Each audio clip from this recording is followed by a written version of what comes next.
ప్రభు యొక్క శరీరంలో రక్తంలో పాల్పంపుడు పొందకంటే పూర్వము దైవవాక్యం ద్వారా మనము ప్రేరేపింపబడిన వారమై, మనము తీర్మానింపబడిన వారమై, ఒప్పింపబడిన వారమై యోగ్యమైన రీతిలో ప్రభు యొక్క పాత్రలో పాల్పంపుడు పొందే ప్రయత్నం చేద్దాం.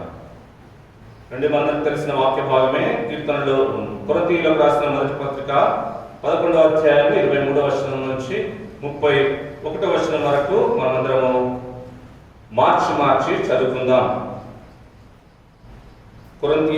First Corinthians chapter 11 verse 23 from 23 to 31.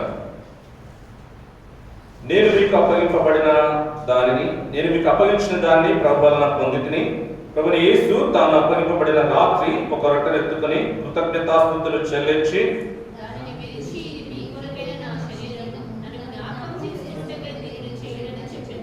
ఆ ప్రకారమే భోజనమైన పిమ్మట ఆయన పాత్రను ఎత్తుకొని, ఈ పాత్ర నా రక్తం వలన కొత్త నిబంధన, మీరు దీనిలోనిది త్రాగినప్పుడెల్లా నన్ను జ్ఞాపకం చేసుకున్నట్టుకై దీన్ని చేయడని చెప్పాను.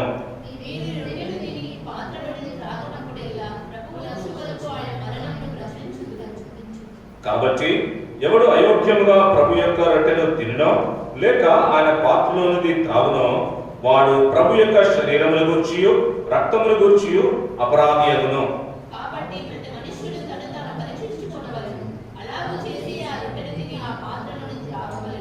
ప్రభు శరీరమని వివేచింపక తిని త్రాగువాడు తనకు శిక్షావిధి కలుగుటకే తిని త్రాగొచ్చున్నాడు.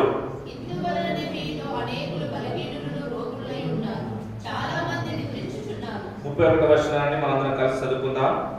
అయితే మనల్ని మనమే విమర్శించుకొని ఎడల తీర్పు పొందక పోదుము. 2వ వాక్య భాగంగా రోమా పత్రిక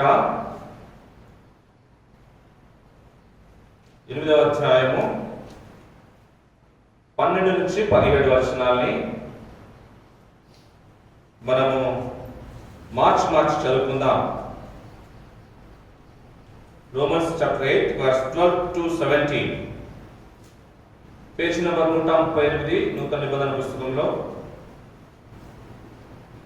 కాబట్టి సహోదరులారా, శరీరానుసారంగా ప్రవర్తించుటకు మనము శరీరమునకు రుణస్థులము కాము. మీరు శరీరానుసారంగా ప్రవర్తించలేదా చావవలసిన వారై ఉందురు గాని ఆత్మచేత శారీరక క్రియలను చంపివేయగల జీవించదు. దేవుని ఆత్మచేత ఎందరు నడిపింపబడుదురో వారందరూ దేవుని కుమారులైందురు. ఏలయనగా మరలా భయపడుటకు మీరు దాస్యపు ఆత్మను పొందలేదు గాని దత్తపుత్రాత్మను పొందితిరి. ఆ ఆత్మ కలిగిన వారమై మనము అబ్బా తండ్రి అని మొరపెట్టుచున్నాము. మనము దేవుని పిల్లలమని ఆత్మ తానే మన ఆత్మతో కూడా సాక్ష్యం ఇచ్చుచున్నాడు. మనము పిల్లలమైతే వారసులము, అనగా దేవుని వారసులము, క్రీస్తుతో కూడా మహిమ పొందుటకు ఆయనతో శ్రమపడిన ఎడల క్రీస్తుతోని వారసులము. 3వ వాక్య భాగంగా లూకా సువార్త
10వ అధ్యాయము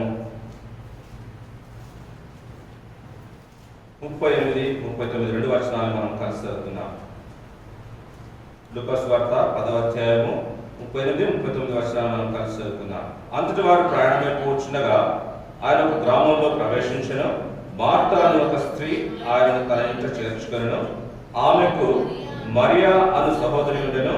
ఈమె యేసు పాదముల యొద్ద కూర్చుండి ఆయన బోధ వినిచినను ప్రభు సహాయమై చిన్న ప్రార్థన చేసుకుందాం.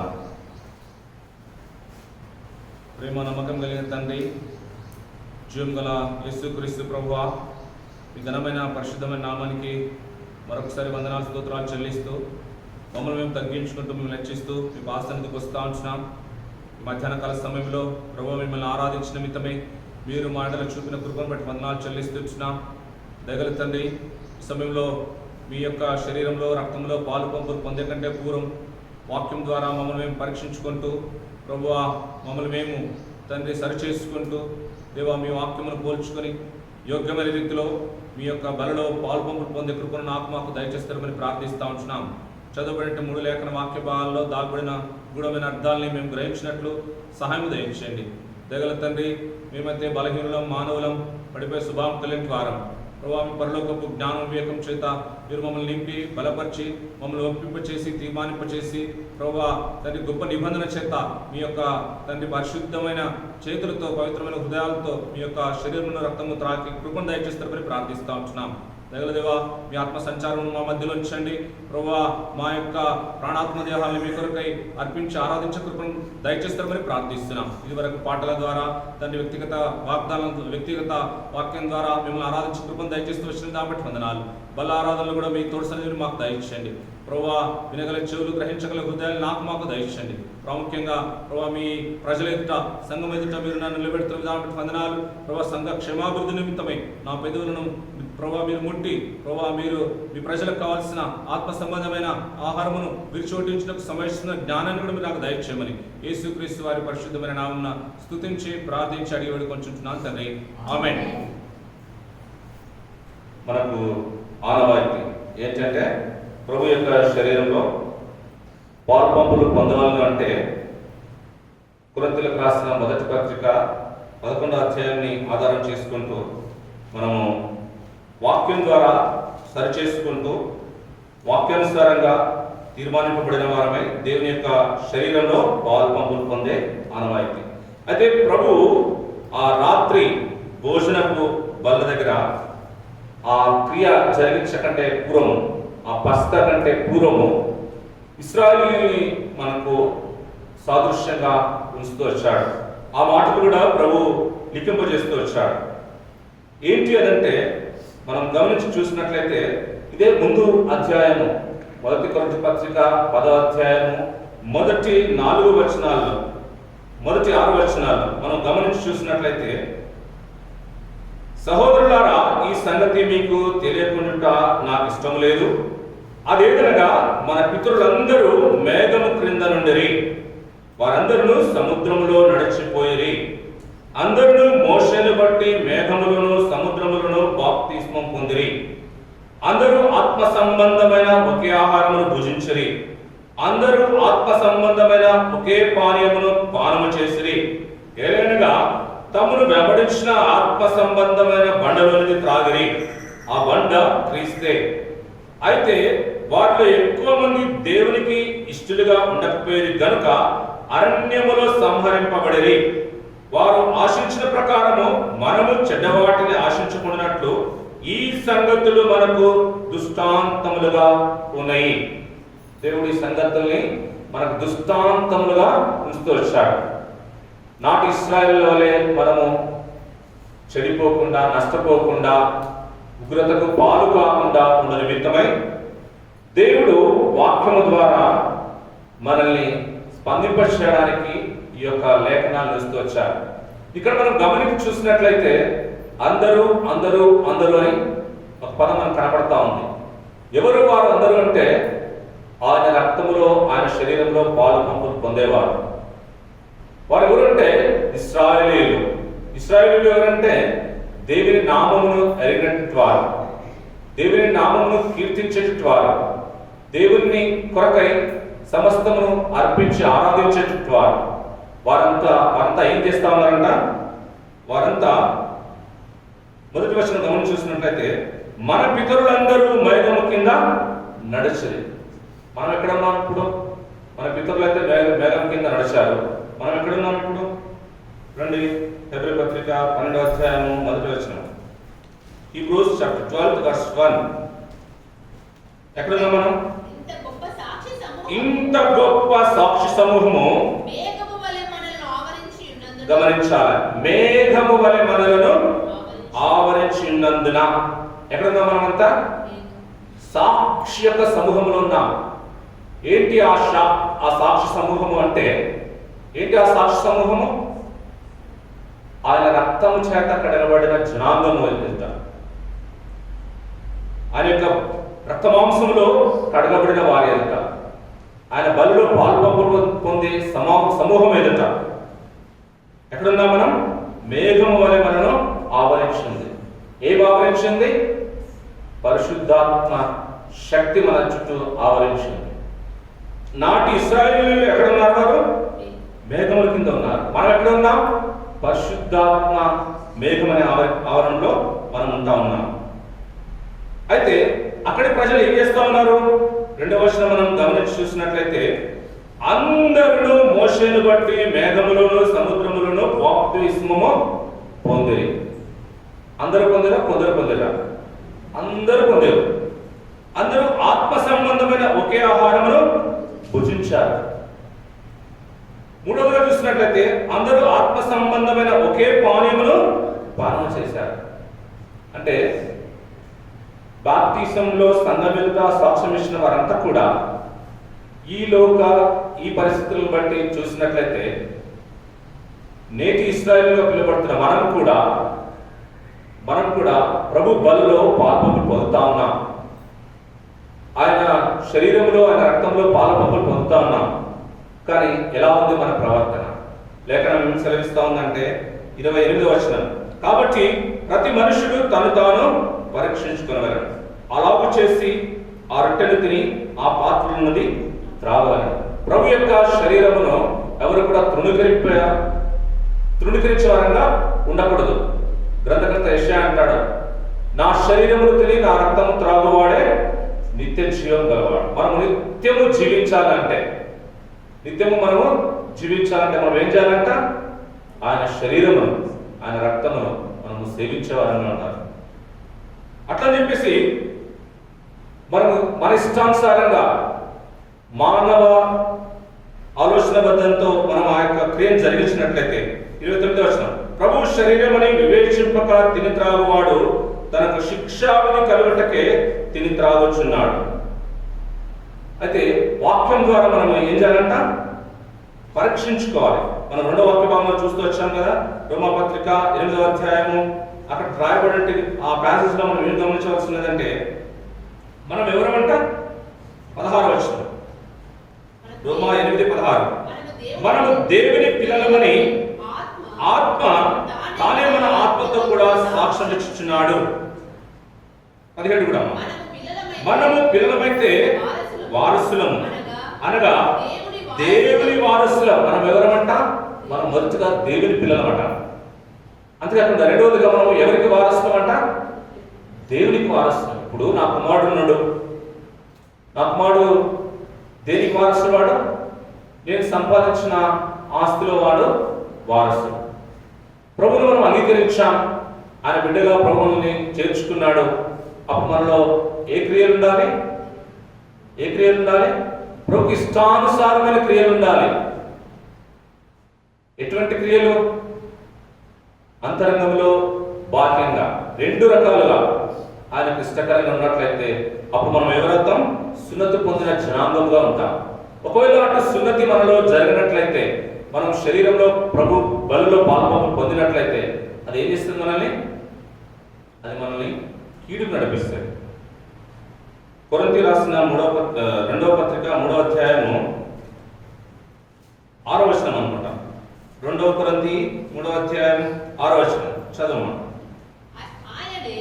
ఆయనే మమ్మల్ని క్రొత్త నిబంధనకు, అనగా అక్షరమునకు కాదు గాని ఆత్మకే పరిచారమునకు మాకు సామర్థ్యం కలిగించున్నాడు. అక్షరము చంపును గాని ఆత్మ జీవింపచేయును. అక్షరం ఏం చేస్తుందంట? అక్షరానుసారమైన జ్ఞానము మృతము, ఆత్మానుసారమైన జ్ఞానము ఏంటి? ఆత్మానుసారమైన జ్ఞానం ఏంటి?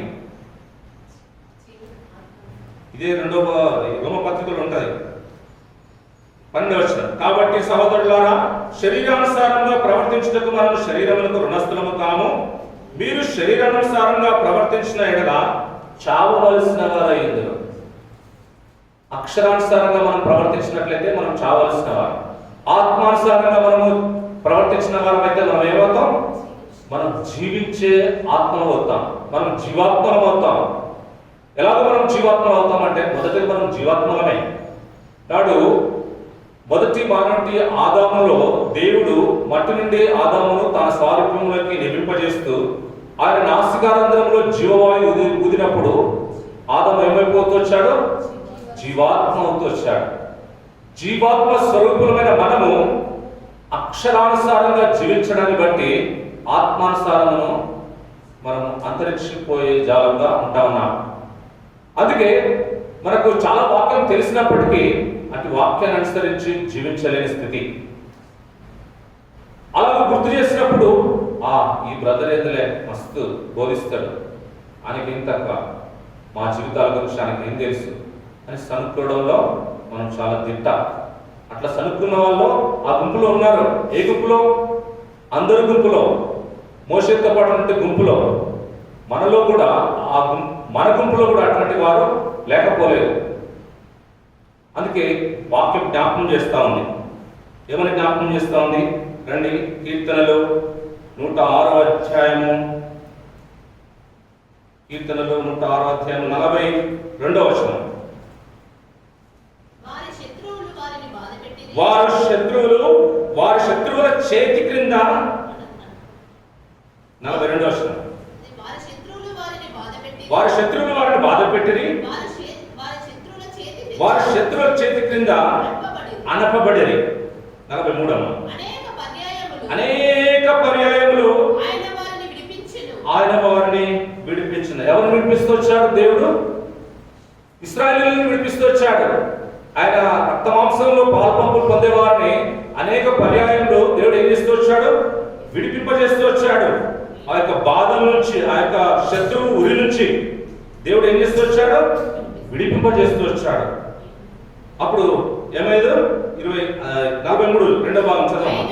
అయినను వారు తమ ఆలోచనను అనుసరించి తిరుగుబాటు చెల్లించి వచ్చిరి.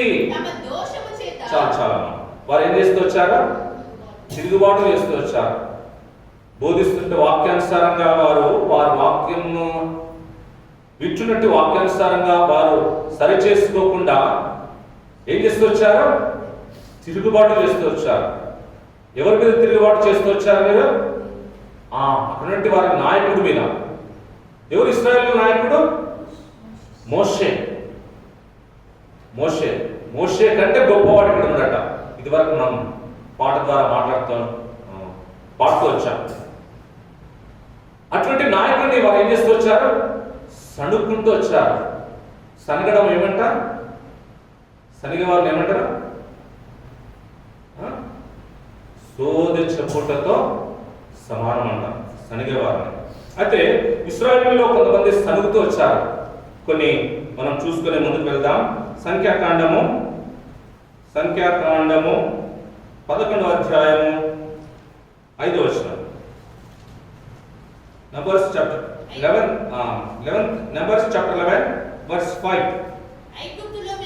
ఐగుప్తులో మేము ఉచితముగా తినిన చేపలను, కీరకాయలను, దోసకాయలను, కురాకులను, ఉల్లిపాయలను, తెల్లగడ్డలను జ్ఞాపకమునకు వచ్చుచున్నవి. ఇప్పుడు మా ప్రాణము సమస్యలను. పస్కా అప్పుడు ఏం జ్ఞాపకం చేసుకోమని చెప్తుంది లేఖనం? పస్కా అప్పుడు లేఖనము ఏమని జ్ఞాపకం చేసుకోమని చెప్తా ఉంది? టేబుల్ అప్పుడు బలవర్తమానం లేఖనం ఏమని జ్ఞాపకం చేస్తా ఉంది? నన్ను జ్ఞాపకం చేసుకున్నటకై దీన్ని చేయుడని చెప్పాను. 23వ వచనం చదవమ్మా. First Corinthians 11th chapter 23rd. నేను మీకు అప్పగించిన దాన్ని ప్రభు వలన పొందితిని. ప్రభువైన యేసు తాను అప్పగింపబడిన రాత్రి ఒక రొట్టెను ఎత్తుకొని కృతజ్ఞతాస్తుతులు చెల్లించి దాన్ని విరిచి ఇది మీ కొరకైన నా శరీరము, ఇది మీ కొరకైన నా శరీరము. నన్ను జ్ఞాపకం చేసుకొనుటకై. పస్కా అప్పుడు ఏం చేయాలంట? టేబుల్, లార్డ్స్ టేబుల్ దగ్గరకు వచ్చినప్పుడు మనం ఏం చేయాలంట? దేవుని జ్ఞాపకం చేసుకోవాలి, దేవుని యొక్క క్రియలను జ్ఞాపకం చేసుకోవాలి, ఆయన మహత్ కార్యాలను జ్ఞాపకం చేసుకోవాలి, ఆయన మన పట్ల చేసిన అద్భుత కార్యాలను జ్ఞాపకం చేసుకోవాలి. చేసుకుని ఏం చేయాలి? పరీక్షించుకోవాలి. దానికి కృతజ్ఞులంగా మనం జీవిస్తా ఉన్నామా, వ్యతిరేకంగా ఏమైనా జీవిస్తా ఉన్నామా, వాక్యానుసారంగా జీవిస్తా ఉన్నామా, వాక్యములకు విరుద్ధంగా జీవిస్తా ఉన్నామా? ఇక్కడ వీరేం జ్ఞాపకం చేసుకుంటా ఉన్నారు? వీరేం జ్ఞాపకం చేసుకుంటా ఉన్నారు? ఐగుప్తులో వారు ఏం జ్ఞాపకం చేసుకుంటా ఉన్నారంటే, ఐగుప్తులో మేము ఉచితముగా తినిన చేపలను, కీరకాయలను, దోసకాయలను, కూరాకులను, ఉల్లిపాయలను, తెల్లగడ్డలను జ్ఞాపకంకు వచ్చిచున్నది. అంతకంటే పూర్వము దేవుడు వారిని దేనితో పోషిస్తూ వచ్చాడు? మన్నాతో 7వ వచనం. ఆ మన్నా కొత్తిమీర గింజల వలె ఉండెను, చూపునకు అది బోళం వలె ఉండెను. జనులు తిరుగుచు దానిని గూర్చుకొని తిరుగుట విసిరి లేక రోట దంచి పెనం మీద కాల్చి రొట్టెలు చేసిరి. దాని రుచి క్రొత్త నూనె రుచి వలె ఉండెను. అంత గొప్ప అద్భుతమైన రుచి వంటను వారు మరచి వారు ఏం జ్ఞాపకం చేస్తా ఉన్నారు? వారు శారీర సంబంధమైన ఆహారం నిమిత్తమై వారు జ్ఞాపకం చేసుకుంటా ఉన్నారు. లేఖనం ఏమి జ్ఞాపకం చేస్తా ఉందంటే ఆత్మ సంబంధమైన ఆహారం జ్ఞాపకం చేసుకుని చెప్తా ఉంది. అయితే శరీర సంబంధంగా మనము జ్ఞాపకం చేసుకున్నట్లయితే మనం ఏమవుతామంట? మనం క్షీణించే వారంగా ఉంటా ఉన్నాం, మనం నశించిపోయే వారంగా ఉంటా ఉన్నాం. అదే ఆత్మానుసరమైన ఆహారం మనం జ్ఞాపకం చేసుకుంటే ఏమవుతుంది? మన అంతరంగ పురుషుడు దినదినం ఏమవుతాడు? ఎదిగింపబడుతూ వస్తాడు. అందుకే అక్షరానుసారమైన జ్ఞానం కంటే మనకు కావాల్సింది ఏంటంటే ఆత్మానుసారమైన జ్ఞానం. అక్షరము ఏం చేస్తుందంట? అక్షరం మనిషిని చంపివేస్తుంది, ఆత్మ మనిషిని ఏం చేస్తుంది? జీవింపజేస్తుంది. ఇక్కడ భౌతికంగా ఎవరున్నారు, ఏం బోధిస్తూ ఉన్నారు కాదు. మోషే భౌతికంగా ఉన్నప్పుడు ఆనాటి ప్రజలు ఏం చేస్తూ వచ్చారు? మోషే మీద సణుక్కుంటూ వచ్చారు. వారి సనుగును బట్టే వారి యొక్క యాత్రా జీవితం ఏమవుతూ వచ్చింది? కొనసాగింపబడుతూ వచ్చింది. ఇంకా శ్రమలు, ఇంకా నిందలు, అవమానాలు, అక్కడ గొప్ప కార్యం వారు గ్రహించలేని స్థితిలో ఉన్నారు. మనకు కూడా ఒక పాట ఉంది, ఏంటి? ఆత్మీయ గ్రహింపు లేకయే ఆత్మైక్యంబు కోల్పోతిమి. ఆత్మీయ గ్రహింపు లేకయే ఆత్మైక్యంబు కోల్పోతిమి. ఎటు చూచిన ప్రభు ఇల్లు పడిపోయెను, ప్రభు ప్రత్యక్షత కోల్పోతిమి. ఎటు చూసిన ప్రభు ఇల్లు పడిపోయే స్థితిగా ఉంది. అంటే భౌతికమైన నిర్మాణాలు కాదు, ఆత్మ సంబంధమైన నిర్మాణాలు ఏం చేస్తా ఉన్నాయంటే దిగజారిపోతా ఉన్నాయి మన లోపల. అక్కడ మోషేను కూడా ఆ రకంగా వారు అర్థం చేసుకుంటా ఉన్నారు. సో మోషేను ఆ రకంగా అర్థం చేసుకోకుండా ఉండడానికి మోషేను ఎవరు నిర్మింపజేస్తూ వచ్చారు? ఎవరు స్థాపింపజేస్తూ వచ్చారు? ఎవరు ఎన్నుకుంటూ వచ్చారు మోషేను?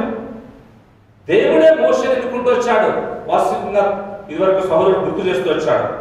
నిర్గమకాండము 2వ అధ్యాయంలో మనం చూసినట్లయితే ఇదివరకు మనం వినట్టు వాక్యం అక్కడ మనకు జ్ఞాపకం చేస్తా ఉంది. ఎవరు మోషే? మోషే ఎవరు? ఆయన ఎక్కడ జీవిస్తూ వచ్చాడు? ఫరో ఆ యొక్క సామ్రాజ్యంలో జీవిస్తూ వచ్చాడు. ఆయన యొక్క హెబ్రీయుడు. ఆయన ఎవరంట? ఆయన హంతకుడు అని జ్ఞాపకం చేస్తూ వచ్చాడు. 2వ అధ్యాయము 12వ వచనం. అతడు ఇటు తిరిగి చూచి ఎవడను లేకపోగా ఆ ఐగుప్తీయుని చంపి ఇసుకలో వాడిని కప్పి వాస్తవికంగా నరహత్య చేశాడు. ఎవరు? మోషే. ఎవరు మోషే? నాయకుడు, దేవుడి సేవకుడు. ఇదే సమూయేలు గ్రంథం, ఇదే సంఖ్యాకాండంలో ఇక్కడ రాయబడి ఉంటుంది అనుకుంటా. సంఖ్యాకాండం 12వ అధ్యాయం 7వ వచనం. సంఖ్యాకాండం 12వ అధ్యాయం 7వ వచనం. అతడు నా ఇల్లంతటిలో నమ్మకమైన వాడు. ఎవరు అతడు? మోషే. ఏం చేస్తూ వచ్చాడు? మర్డర్ చేస్తూ వచ్చాడు, ఒక వ్యక్తిని చంపుతూ వచ్చాడు. కానీ దేవుని దృష్టిలో మోషే ఎటువంటి వాడు? నమ్మకస్తుడు. మనము కూడా మన తోటి సహోదరుల్ని వారికి ఉన్న భౌతిక స్థితిగతులను బట్టి వారిని మనం ఆత్మీయంగా దిగజార్చేటట్లు ప్రవర్తించేవారని ఉండకూడదు. వారిని మనము దేవుడిచ్చిన గొప్ప ఆధిక్యతను బట్టి వారిని మనం ఎలాగో అర్థం చేసుకోవాలంటే ఒక మోషేలాగా అర్థం చేసుకున్నట్లయితే ఆ గొప్పతనాన్ని మనం రుచి చూచేవారంగా ఉంటాం. ఎవరు కూడా అంత ఈజీగా పులిపిట స్థానాన్ని చేజక్కించుకోలేరు. పులిపిట పైకి ఒక సహోదరుడు వచ్చాడంటే, కార్యం జరిగిస్తా ఉన్నాడంటే దేవుని చేత ఎంతగానో సరిచేయబడుతూ వచ్చి ఉంటాడు. అంత ఈజీగా దేవుడు పరిశుద్ధ ఆవరణంలోకి అనుమతించాడు. కారణము లేక కార్యం ఉండదు. తప్పకుండా ఆ స్థితిలోకి ఆ వ్యక్తి వచ్చిందంటే దాని వెనుకల ఎంతో కార్యం ఉంటుంది. ఆ తలంపులు మనం ఉండేవారంగా ఉండాలి. అప్పుడైతే కనుక మనం ఏం చేస్తాం? గొప్ప కార్యం చేస్తాం. ఈ యొక్క మోషే ఎవరితను? ఒకప్పుడు మర్డర్ చేసిన వ్యక్తి. కానీ దేవుడు ఏ స్థానంలో ఉంచుతూ వచ్చాడు? గొప్ప స్థితిలో ఉంచుతూ వచ్చాడు. ఇశ్రాయేలులకు నాయకుడిగా ఉంచుతూ వచ్చాడు. ఆ గుంపుకు ఒక సేవకుడిగా ఉంచుతూ వచ్చాడు. అయితే ఆ మోషే మీద వారు ఏం చేస్తూ వచ్చారు? సణుకుంటూ వచ్చారు. నాకు ఒకటి జ్ఞాపకం వచ్చింది. ఇక్కడ వారు దేన్ని బట్టి సణుకుంటూ వచ్చారు? భౌతిక సంబంధమైన ఆహారం బట్టి సణుకుంటూ వచ్చారు. మనం గత వారం కూడా అనేక ఆత్మ సంబంధమైన ఆహారం భుజిస్తూ వచ్చాం. గత ఆదివారం నుండి ఈ ఆదివారం వరకు అనేక ఆత్మ సంబంధమైన ఆహారాన్ని మనము సేవిస్తూ వచ్చాం. సంఘములో అనుకోండి, సంఘమును ఆధారం చేసుకుంటూ సంఘస్థుల గృహాల్లో అనుకోండి. అది మనం జ్ఞాపకం చేసుకున్నామా? ఏం జ్ఞాపకం చేసుకున్నాం? ఫిలిప్ బిర్యానీ సూపర్ ఉందని జ్ఞాపకం చేసుకున్నాం. వాస్తవాన్ని చెప్పండి, ఎంతమందితో మనం పబ్లిసిటీ చేసినాం ఆ యొక్క బిర్యానీ గురించి? ఎంతమందికి మనం ఆ యొక్క వార్తను అందిస్తూ వచ్చాం కదా? ఒకసారి అంతరంగంలో మనం ఒకసారి పరీక్షించుకోవాలి. ఇక్కడ 14వ అధ్యాయంలో మనం గమనించినట్లయితే మొదటి వచనం, సంఖ్యాకాండం 14వ అధ్యాయం మొదటి వచనం. అప్పుడు ఆ సర్వ సమాజము ఎలుగెత్తి కేకలు వేసెను. అక్కడ చాలా అక్కడుంటే ఆ సర్వ సమాజం ఒకరు కాదు, ఇద్దరు కాదు, మొత్తం అందరు కూడా ఏం చేస్తూ వచ్చారు? ఎలుగెత్తి ఏడ్చుచూ వచ్చారు, కేకలు వేస్తూ వచ్చారు. దానికి కారణం ఏంటి? ఆ సర్వ సమాజము ఎలుగెత్తి ఏడవడానికి కారణం ఏంటి? కేకలు వేయడానికి కారణం ఏంటి? 32వ వచనం చదవమ్మా. పైన 13వ అధ్యాయం 32వ వచనం. 31 నుంచి చదవమ్మా. అయితే అతనితో కూడా పోయిన ఆ మనుష్యులు, ఆ జనులు మనకంటే బలవంతులు, మనము వారి మీదికి పోచాలమని, మరియు వారు తాము సంచరించి చూసిన దేశమును గురించి ఇశ్రాయేలుతో ఇది జరిగింది. చెడ్డ సమాచారము చెప్పడం బట్టి వారి స్థితి ఎలాగో దిగజారిపోయిందంటే కేకలు వేసేంత దుస్థితిలోకి దిగజారిపోయింది. మన నిజ జీవితంలో కూడా చెప్పవలసిన సమాచారము సంఘములో కానీ సంఘము బయట కానీ చెప్పకుండా ఉన్నట్లయితే మనం కూడా కేకలు వేసే పరిస్థితి వస్తుంది, అంగలార్చే పరిస్థితి వస్తుంది. ఆ అంగలార్చే పరిస్థితి రాకంటే పూర్వం, కేకలు వేసే ఆ భయంకరమైన దుస్థితిలోకి మనం దిగజారిపోకంటే పూర్వం దేవుని సంఘములో కానీ దేవుని సంఘము బయట కానీ మనం ఏం చేసేవారంగా ఉండాలి? దుష్ప్రచారం చేసేవారంగా ఉండకూడదు. చెడ్డ సమాచారాన్ని అందజేసేవారంగా ఉండకూడదు. చెడ్డ సమాచారాన్ని ఎవరు అందజేస్తారు? చెడిపోయిన పిల్లలు మాత్రమే చెడ్డ సమాచారాన్ని అందజేస్తారు. మనం ఎవరి పిల్లలం? వాక్యం దాకా జ్ఞాపకం చేస్తూ వచ్చింది. మనం ఎవరం? దేవుని బిడ్డలం. మనం దైవాత్మ స్వరూపులం. మనం ఏం పబ్లిసిటీ చేయాలి? ఇటువంటి ఆ సర్వ సమాజం దేన్ని జ్ఞాపకం చేసుకుంటా ఉంది? భౌతిక సంబంధమైన ఆహారాన్ని జ్ఞాపకం చేసుకుంటా ఉంది. ఆత్మ సంబంధమైన ఆహారం సేవించినప్పటికీ ఆ ఆత్మ సంబంధమైన ఆహారాన్ని వాళ్ళు ఏం చేస్తూ వచ్చారు? విడిచిపెడుతూ వచ్చారు. శక్తివంతమైన మన్నాను వారు జ్ఞాపకం చేసుకోవట్లేదు. మనం కూడా గమనించి చూసినట్లయితే ఆత్మ సంబంధమైన ఆహారాన్ని జ్ఞాపకం చేసుకోవాల్సిన స్థితి ఫిలిప్ వారి గృహంలో. ఆ దినం దేవుడు ఏ వాక్యం గుర్తొచ్చాడో ఎవరైనా జ్ఞాపకం చేస్తారా? ఆ దినం ఏ శరీర సంబంధమైన ఆహారం సేవించామో జ్ఞాపకం ఉంది మనకు. ఆ దినం ఏ ఆత్మ సంబంధమైన ఆహారం దేవుడు మన హృదయంలో నాటుతూ వచ్చాడు జ్ఞాపకం చేస్తారు ఎవరైనా? చెప్పండి. 7 రకాల చిన్న బిడ్డల గురించి దేవుడు జ్ఞాపకం చేస్తూ వచ్చాడు. 7 రకాల చిన్న బిడ్డలు కదా. ఆ రోజు చిన్న బిడ్డను జ్ఞాపకం చేసుకుంటూ దేవుడు అది అనుమతిస్తూ వచ్చాడు. ఆయన దాసు నిలబెట్టుకుంటూ చాలా చక్కగా మాట్లాడుతూ వచ్చాడు. అఫ్కోర్స్ నాకు కూడా చాలా బాధ అయింది. కొన్నిసార్లు నేను కూడా చాలా ఇబ్బంది పడుతూ ఉంటాను. ఏంటి, మన క్రమం ప్రకారం, సంఘ క్రమం ప్రకారము సంఘ ప్రార్థనలో పాల్పొందు పొందకుండా, ఉపవాస ప్రార్థనలో పాల్పొందు పొందకుండా వర్తమానం ఇవ్వడానికి అర్హత లేదు మనకి. మన సంఘ క్రమం చొప్పున అంటే first we should role model, మనము మాదిరి ఉండాల్సిన స్థితి. కానీ అటువంటి దాసుని యొక్క పరిస్థితిని మనం గమనించి చూసినట్లయితే ఆ పరిస్థితులు వేరు. ఆ బ్రాడ్ థింకింగ్ లో మనం ఉన్నట్లయితే అర్హత లేని వారిని సహితం దేవుడు అర్హులునిగా పాత్రగా ఎంచుకునే పరిస్థితి వస్తుంది. మన చిన్న బిడ్డలను ఏ రీతిగా పెంచి పోషించాలో, ఒక 5 మంచి చిన్న బిడ్డల్ని, ఒక 2 చెడ్డ చిన్న బిడ్డల్ని ప్రభు ఆదిన మనకు జ్ఞాపకం చేస్తూ వచ్చాడు. ఎవరు 5 మంచి చిన్న బిడ్డలు? దేవుని స్వరమును విన్నటువంటి చిన్న బిడ్డ ఒకటి, దేవుని చిత్తానుసారంగా జీవించే చిన్న బిడ్డ ఒకటి, ఇంకా 2 పేర్లు చెప్పండి. ఇంకా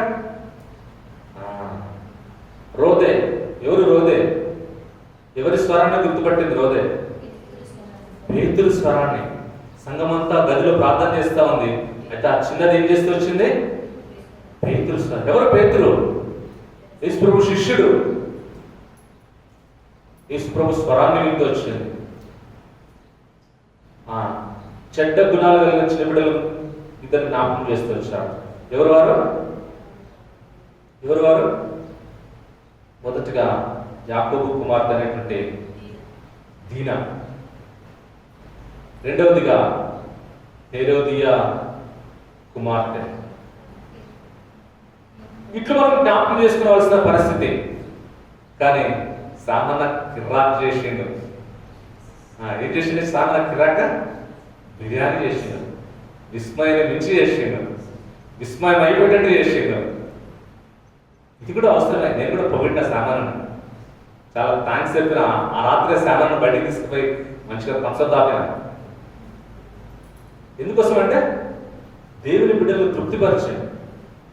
దానికి ఎంత ప్రయాసం ఉందో మరి ఆ బ్రదర్కి తెలుసు, సమర్పించుకున్న వాళ్ళకి తెలుసు, ప్రయాసపడిన వాళ్ళకి తెలుసు. కానీ మనం ఆ శారీరక సంబంధమైన స్థితిగతులతో పాటు కూడా మనం ఏమి జ్ఞాపకం చేసుకోవాల్సిందంటే ఆయన రక్తంలో, ఆయన శరీరంలో పాల్పొందులు పొందే మనము ఆత్మ సంబంధమైన వాటిపైన కూడా మనం దృష్టి కేంద్రీకరించే వారంగా ఉండాలి. ఆ పట్టింపులో మనం ఉండేవారంగా ఉండాలి. ఆ బాధ్యతను మనం గుర్తెరిగే వారంగా ఉండాలి. ఆ బాధ్యతను మనము నిర్వర్తించే వారంగా ఉండాలి. ఒకవేళ మనము ఆ పట్టింపు లేకుండా, ఆ బాధ్యత లేకుండా, ఇది నా నోట్స్, ఆ రోజు 7 మాటల నోట్స్, ఆ రోజు నేను నోట్ తీసుకోవలేను, అనుకోకుండా ఒక పేపర్ కనిపించింది, ఆ పేపర్ నోట్ చేశాను. దేవుని వాక్యాన్ని మాక్సిమం వింటూ ఉండాలి, రాస్తూ ఉండాలి, ఉచ్చరిస్తూ ఉండాలి. వాక్యము వెల్లడవట చేత ఏమవుతుందంట? ఏమవుతుందంట? వెలుగు కలుగుతుందట. చీకటి మన హృదయాల్ని, అంధకారంలో ఉంటే మన హృదయాల్ని చదవడం ద్వారా, రాయడం ద్వారా, నెమరు వేసుకోవడం ద్వారా ఏమవుతుంది? మనం శక్తిమంతులుగా మార్చబడతాం. యేసు ప్రభు శిష్యులు ఏ రీతిగా గొప్ప కార్యాలు చేస్తూ వచ్చారు, పేతురు యోహానులు ఏం గొప్ప కార్యాలు చేస్తూ వచ్చారు? నజరేయుడైన యేసుక్రీస్తు వారి నామంలో లేచి నడువు అన్నప్పుడే ఆ పుట్టుకతో కుంటివాడి ఆ యొక్క కుంటివాడు ఏం చేస్తూ వచ్చాడు? దిక్కున లేచి నడిచి గంతులు వేస్తూ దేవాలయంలోకి ప్రవేశించి దేవుణ్ణి స్తుతిస్తూ వచ్చాడు. ఆ గొప్ప కార్యం ఎలాగ వచ్చిందంటే వారు దేవుని మాటను వారు అనుసరిస్తూ వచ్చారు. దేవుని మాటకు వారు విధేయత చూపిస్తూ వచ్చారు. ఇప్పుడు ఈ మధ్యాహ్న కాలంలో కూడా దేవుడు ఆయన వాక్కును బయలుపరుస్తా ఉన్నాడు. ఏమని? సణుక్కునే వారంగా ఉండకూడదు, దుష్ప్రచారం చేసే వారంగా ఉండకూడదు కదా. ఇంకొకటి మనం గమనించి చూసినట్లయితే ఇదే సంఖ్యాకాండము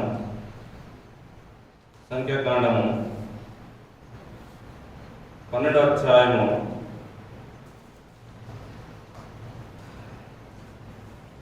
12వ అధ్యాయము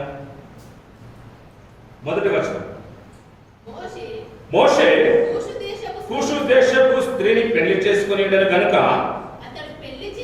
అతడు పెళ్లి చేసుకున్న ఆ స్త్రీని బట్టి మిరియాము అహరోనులు అతనికి విరోధముగా మాట్లాడిరి. మిరియాము అహరోనులు ఎవరు గారు? వారు మోషేకు రక్త సంబంధికులు.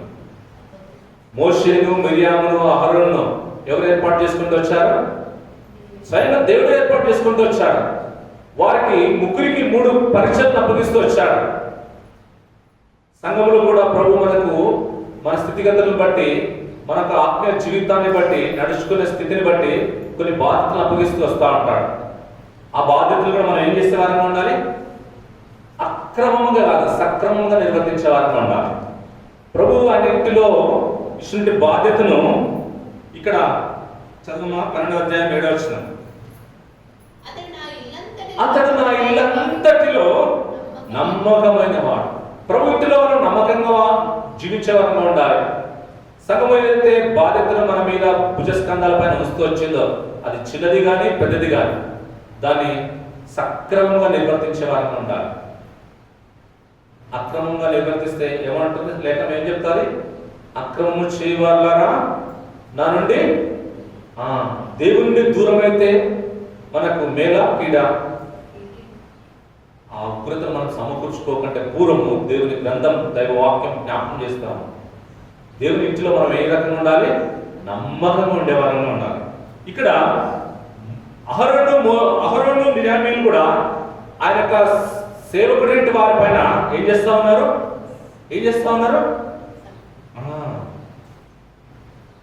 విరోధంగా మాట్లాడుతూ ఉన్నారు. ఎవరికి విరోధంగా మాట్లాడుతూ ఉన్నారు?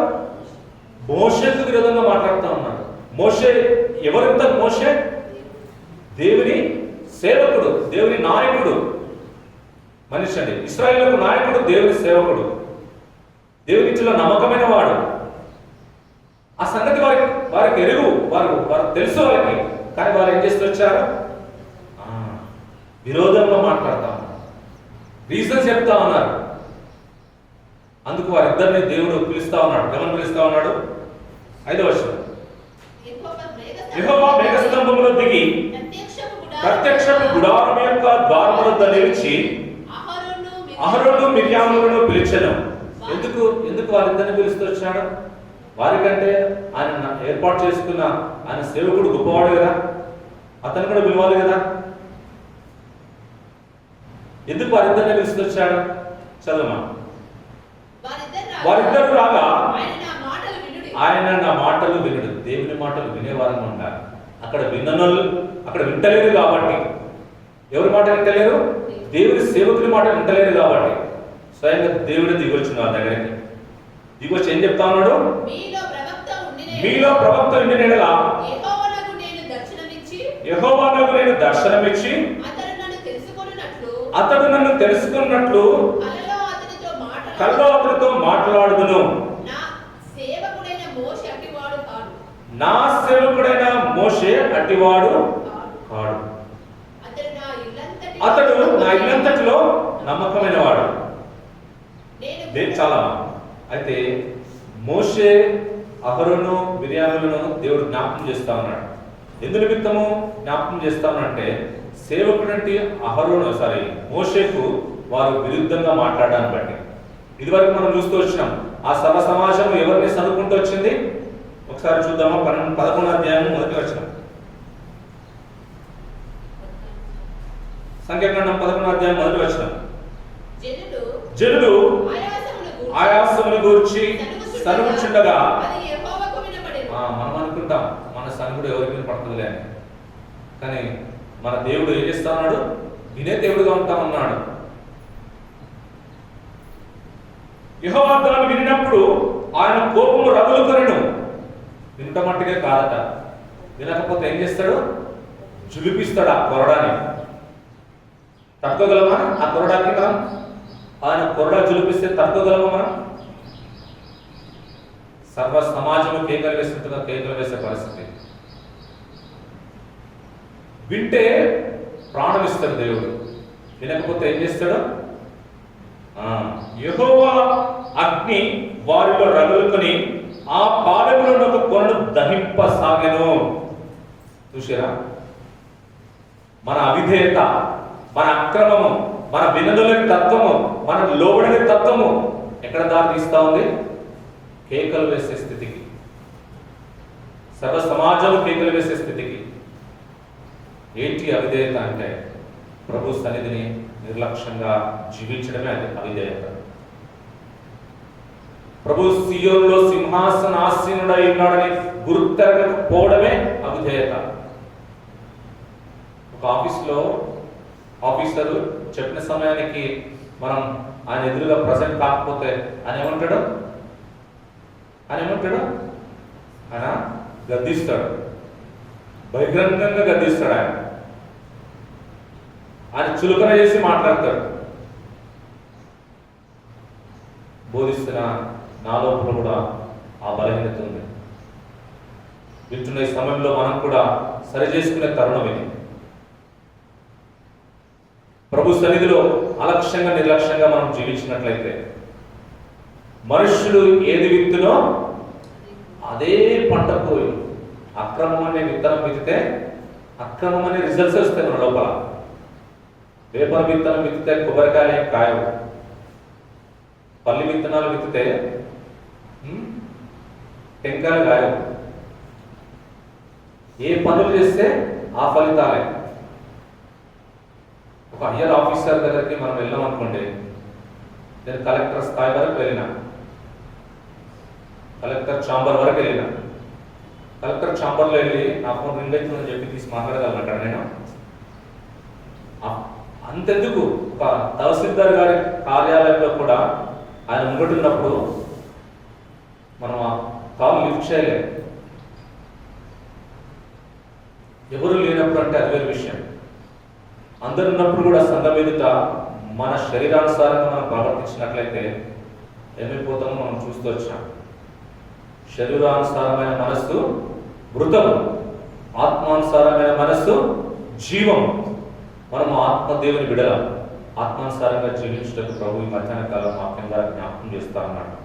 ప్రభు సన్నిధిలో భయముతో వణుకుతో పూర్ణ ఆత్మ చేత, పూర్ణ బలము చేత, పూర్ణ వివేకము చేత, పూర్ణ శక్తి చేత నీ దేవుడైన యెహోవాను ఏం చేయాలంట?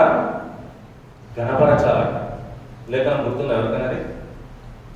సువార్తల్లో ఉంటుంది. లూకా సువార్త 25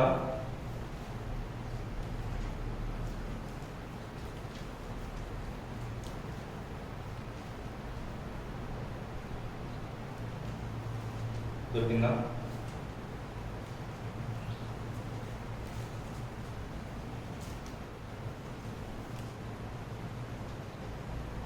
లూకా సువార్త 10వ అధ్యాయం 25వ వచనం.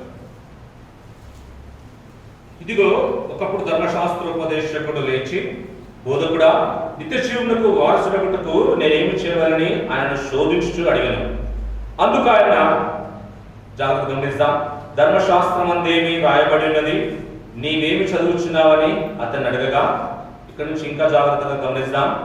అతడు నీ దేవుడైన ప్రభువును నీ పూర్ణ హృదయముతోను, నీ పూర్ణ మనసుతోను, నీ పూర్ణ శక్తితోను, నీ పూర్ణ వివేకముతోను ప్రేమింపవలననియు, నిన్ను వలె నీ పొరుగు వారిని ప్రేమింపవలననియు వ్రాయబడినదని చెప్పాను. ప్రభువుని మన పూర్ణ హృదయముతో, మన పూర్ణ మనస్సుతో, మన పూర్ణ శక్తితో, మన పూర్ణ వివేకముతో ప్రేమిస్తూ, అంతేకాకుండా ఏం చేయాలంట? మనల్ని వల్ల మన పొరుగు వారిని కూడా ప్రేమించాలంట. అప్పుడు మనం ఏం చేస్తామంట?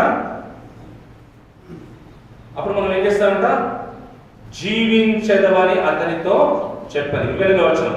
అందుకైనా నీవు సరిగా ఉత్తరం ఇచ్చితివి, అలాగూ చేయము, అప్పుడు జీవించదవని అతనితో చెప్పాను.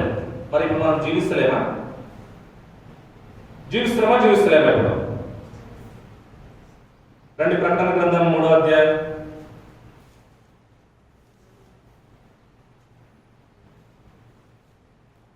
3వ అధ్యాయం. సార్దీస్ సంఘంలో దేవుడు జ్ఞాపకం చేస్తా ఉన్నాడు. ఏమని? 1వ వచనం. సార్దీస్లో ఉన్న సంఘపు దూతకు ఇలా వ్రాయుము, 7 నక్షత్రములను దేవుని ఏడాత్మము గలవాడు చెప్పు సంగతులు ఏమనగా, నీ క్రియలను నేను ఎరుగుదును. ఏమనగా, జీవించుచున్నావన్న పేరు మాత్రం ఉన్నది కానీ నీవు మృతుడవే. మన మృతులమే. జీవిస్తున్న పేరు మాత్రమే ఉంది మనకు. సున్నం కొట్టిన సమాధుల వల్లనే ఉన్నాం మనం.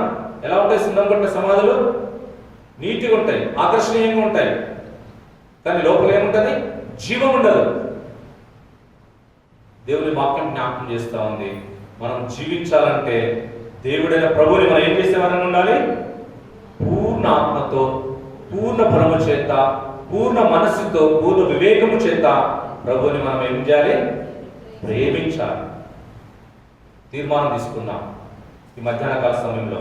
అలాగూ మనం ప్రేమింపని ఎడల, అలాగూ మనం తోటి సహోదరుని, అలాగూ మనం ఆ ప్రేమ కలిగి ఉండని ఎడల ఆ నిత్య జీవానికి మనము వారసులంగా ఎంచబడలేము. మధ్యాహ్న కాల సమయంలో ప్రభు మన వెంటలోకి తీసుకొచ్చిన లేఖనానుసారంగా, వాక్యానుసారంగా మనం పరీక్షించుకుందాం. కొరింథీయులకు రాసిన మొదటి పత్రిక 11వ అధ్యాయము 29, 30, 31 3 వచనాలు చదువుకొని మనం ప్రభు యొక్క శరీరంలో పాల్పంపులు పొందుతాం. ప్రభు శరీరమని వివేచింపక తిని త్రాగువాడు తన శిక్షా విధి కలుగుటకే తిని త్రాగుచున్నాడు. ఇందువలన మీలో అనేకులు బలహీనులను రోగులై ఉన్నారు, చాలా మంది నిద్రించున్నారు. అయితే మనలను మనమే విమర్శించుకొని ఎడల తీర్పు పొందకపోదు. ప్రభు ఆ తీర్పును మనకు వదిలేస్తా ఉన్నాడు. ఆ తీర్పు ద్వారా వచ్చే రిజల్ట్స్ ని మనకు వదిలేస్తా ఉన్నాడు. ఒకసారి వాక్యానుసారంగా మనల్ని మనం పరీక్షించుకున్నట్లయితే, యోగ్యమైన రీతిలో ప్రభు శరీరంలో పాల్పంపులు పొందినట్లయితే, 20వ వచనం, మీరు ఈ రొట్టెని ఈ పాత్రలని త్రాగునప్పుడల్లా ప్రభు వచ్చే వరకు ఆయన మరణమును ప్రచురించుదురు. ఇదాకా మనం చూస్తూ వచ్చినాం. ప్రభు యొక్క మరణాన్ని మన నోటికుంటేనే కాకుండా మన క్రియల ద్వారా కూడా, మన యాటిట్యూడ్ ద్వారా కూడా, మన ఆలోచన విధానం ద్వారా కూడా ప్రభుని ప్రచురించే వారంగా ఉంటాము. ఒక తీర్మానం తీసుకుందాం. ప్రభువా, ఇదివరకు నేను సనుక్కునేవాడిని, నేను సనుక్కునే దానిని, మీ సన్నిధిని అలక్ష్యం నిర్లక్ష్యంగా జీవించిన దానిని, మీ సన్నిధిలో అలక్ష్యం నిర్లక్ష్యంగా జీవించిన వాడని అని ప్రభు సన్నిధిలో ఒప్పుకుందాం. మోషే ఆయన ఇల్లంతట్లో నమ్మకమైన వాడు. మోషేను నాటి ఇశ్రాయేలీయులు ఎంతగానో సనుక్కుంటూ నష్టపోతూ వచ్చారు.